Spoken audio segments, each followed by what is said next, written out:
India's luxury market might not be as big as China, but with rising millionaires and aspiring working class, this market is set to increase in the coming time.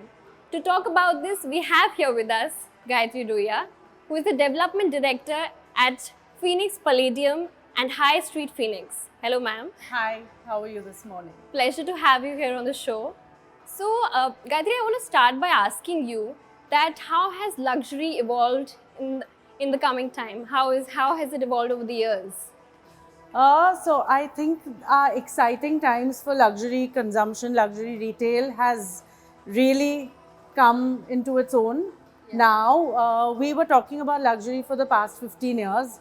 Palladium, which is one of the first luxury malls in the country, um, is about 15 years old this year, and we've seen the growth, which was very nascent. We've seen patterns from intrinsic luxury buying, which was restricted to cars and gold jewelry, maybe diamond jewelry. People are now interested in brands, are aware of quality, have a very aspirational desire for their own individuality, which luxury brands essentially kind of service. Yeah. And this new millennial, the new aspiring, influential Indian now wants to claim the world, wants to learn how to be happy, how to purchase, enjoy their purchasing power, and it's.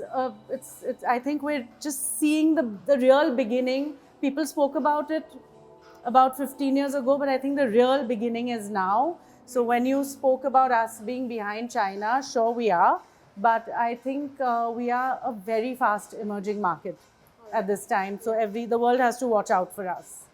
So, I also want to ask you, how do you pick and choose your brands? How do you sort of curate them?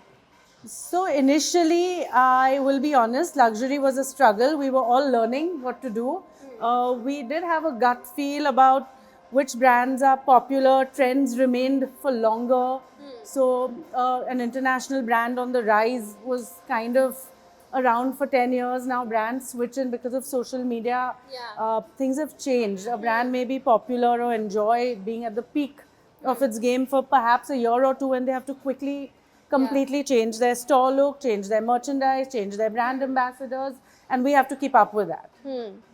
So, what have been the surprises? I mean, you thought that a certain brand would pick up, but it didn't pick up, and on the other hand, opposite happened. So, the have there big been surprise for us as one of the largest mall retail promoters or companies in India was to see how well Indians have taken to international luxury, and especially at our malls, because we typically like to do premium mixed use retail. It is not only a luxury mall or it's not only a premium mall. We want to give everything to the customer. So there was always a question of how much luxury appetite would a customer in a mixed use development have, and that has surprised us, and we continuously are creating more kind of value added spaces for luxury brands, because how well the luxury brands have kind of taken hold in Bombay and now in the other metros as well in India has really surprised us. okay? So, how much time would you give for a brand to sort of pick up? What is that threshold? So the threshold, actually we want to get it right. We want to collaborate with the brand to make sure they do well. So whether it's helping them with promotions outside of their store, whether it's improving their visibility, we've often have put up a really fabulous installation in the mall and then taken it all down in the next 3 days because we realized it was affecting sight lines and sales of that store. And we get daily data. We like to collate our data. We like to work from it. We interact with the shoppers. We interact with the retailers. And that really helps us to very quickly make sure that we can help the brands do well, and we get very little wrong. And most of our brands, when they're here, it's kind of a family, and they stay and we support each other. So, has the Indian luxury arrived, or people are still behind foreign kamal?